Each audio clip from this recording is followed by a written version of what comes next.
Could this really be the moment when everything breaks at once? Over the last few hours, markets around the world have started showing signs that feel unsettlingly familiar. Sharp drops, sudden reversals, and a level of uncertainty that even seasoned investors are struggling to explain. This isn't just another rough trading day. The language has shifted from volatility to chaos, and that shift matters. When confidence cracks, markets don't move logically, they move emotionally. In this video, we're going to break down what's happening, why this moment feels different, and whether the fear of the worst crash in history is justified or exaggerated. Stay with me, because understanding this phase could make the difference between panic and preparation. Markets are moving on. Emotion, not fundamentals. What makes the current chaos alarming is how little it's driven by fundamentals. Earnings, balance sheets, and long-term growth haven't suddenly collapsed overnight. Instead, markets are reacting to fear, uncertainty, and conflicting signals. When emotion takes control, prices disconnect from reality. Traders rush to exit positions not because they've analyzed the data, but because they don't want to be the last one out. This creates exaggerated moves in both directions. History shows that emotionally driven markets are the most dangerous because logic temporarily disappears. Once panic enters the system, selling feeds more selling. That's why the early stages of major crashes often look confusing rather than logical, and that's exactly the environment forming now.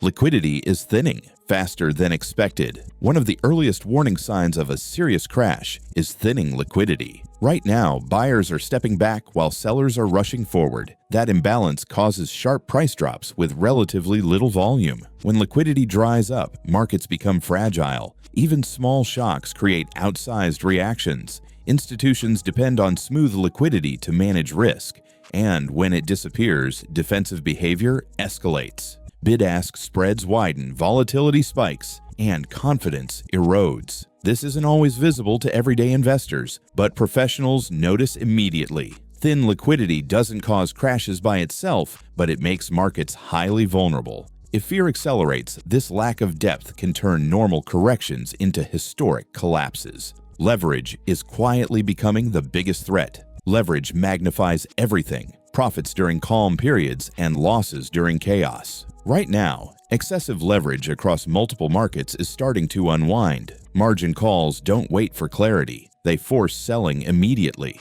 As prices fall, leverage positions are liquidated automatically, pushing prices even lower. This creates a chain reaction that's difficult to stop once it begins. Many of the worst crashes in history weren't caused by bad assets, but by forced liquidation. Leverage turns uncertainty into disaster. The danger here isn't just falling prices, it's how quickly losses compound when borrowed money is involved. Once leverage starts collapsing, control shifts from humans to algorithms and margin rules. Artificial intelligence is accelerating market moves. Artificial intelligence-driven trading systems are now deeply embedded in global markets, and they react far faster than human judgment. When volatility triggers certain thresholds, these systems don't hesitate, they execute. That speed can stabilize markets during normal conditions, but during chaos, it amplifies momentum. Artificial intelligence doesn't feel fear, but it responds to patterns associated with risk escalation.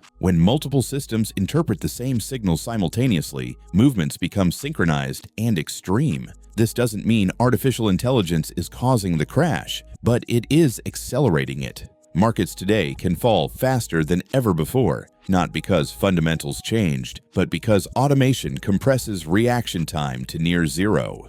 Correlations are breaking in dangerous ways. In healthy markets, diversification provides protection. Right now, correlations between assets are behaving unpredictably. Things that normally move independently are falling together. When correlations spike unexpectedly, it signals systemic stress. Investors realize that hedges may not work the way they expected, which fuels further panic. This breakdown undermines confidence across portfolios, not just in one sector. Historically, moments when everything moves in the same direction have preceded major crashes. It suggests fear is no longer selective, it's global. Once diversification stops working, selling becomes indiscriminate, and markets shift from measured rebalancing to survival mode. Confidence is deteriorating faster than prices. Prices reflect fear, but confidence collapses first. Right now, trust and stability is eroding rapidly. Investors aren't just worried about losses, they're worried about unpredictability. When people stop believing they understand the rules of the game, they stop playing. This leads to withdrawal, hesitation, and reduced participation. Even strong assets suffer when confidence disappears. Markets depend on belief as much as data. Once confidence breaks, even good news struggles to reverse trends. This psychological damage often outlasts the initial price shock. That's why the most dangerous phase of a crash isn't the first drop, it's the loss of faith that follows. Central banks are losing their shock effect. In past crises, central bank intervention quickly calmed markets. Today, that confidence is weaker. Investors are questioning whether rate cuts, stimulus, or reassurances will work the same way. Years of intervention have reduced the element of surprise. Markets now expect support rather than respond to it. That expectation dulls its effectiveness. When central banks speak and markets barely react, it signals diminishing control. This doesn't mean intervention is useless, but it means its power is reduced. A crash becomes more dangerous when traditional safety nets inspire skepticism rather than comfort. That shift alone can deepen and extend market downturns. Global markets are falling together. What makes this moment especially concerning is how synchronized the chaos feels. Markets across regions are reacting simultaneously, leaving fewer places to hide. Globalization has tightly linked financial systems, so stress travels instantly. A shock in one area quickly appears everywhere else. This reduces the ability of strong regions to offset weak ones. When global markets fall together, recoveries take longer and feel more fragile. It also increases fear because investors see no safe alternatives. This worldwide alignment is often present during historic downturns. It doesn't guarantee the worst crash in history, but it does raise the stakes significantly. Retail investors are reacting.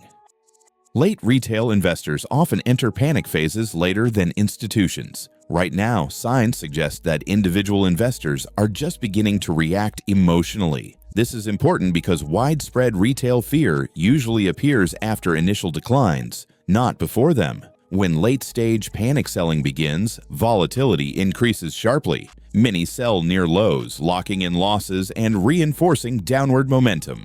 This behavior doesn't cause crashes, but it intensifies them. Institutions anticipate this and often step aside temporarily, allowing volatility to spike. The timing matters. When retail fear finally peaks, markets may already be deep into a broader collapse phase. Media language is turning more extreme. Media doesn't create crashes, but it amplifies sentiment. Recently, headlines have shifted from caution to alarm. Words like historic, unprecedented, and systemic are appearing more frequently. This language shapes public perception and accelerates emotional reactions. When people see extreme narratives repeated, they internalize urgency. That urgency drives impulsive decisions. Media escalation often marks the transition from correction to panic. While not every alarming headline signals disaster, a consistent tonal shift usually reflects genuine stress beneath the surface. Once fear becomes the dominant story, markets struggle to stabilize until the narrative itself changes. This still might not be the worst. Yet despite the fear, it's important to stay grounded. Not every chaotic phase becomes the worst crash in history. Some turn into brutal corrections that later stabilize. The key difference lies in follow-through. If panic accelerates, liquidity collapses further, and confidence continues eroding, the risk of a historic event grows. If stabilization appears, the damage may be contained. Right now, markets are at a critical junction. The worst outcomes remain possible, but not guaranteed. History reminds us that uncertainty feels absolute in the moment, yet outcomes often surprise both optimists and pessimists. Preparation matters more than prediction. The most dangerous mistake right now is obsession with predicting exact outcomes. Crashes punish prediction and reward preparation. Investors who survive chaos don't guess bottoms. They manage exposure, emotions, and expectations. Preparation means understanding risk, maintaining flexibility, and avoiding forced decisions. No one knows if this becomes the worst crash in history, but everyone can control their response. Markets recover, but wiped out portfolios don't.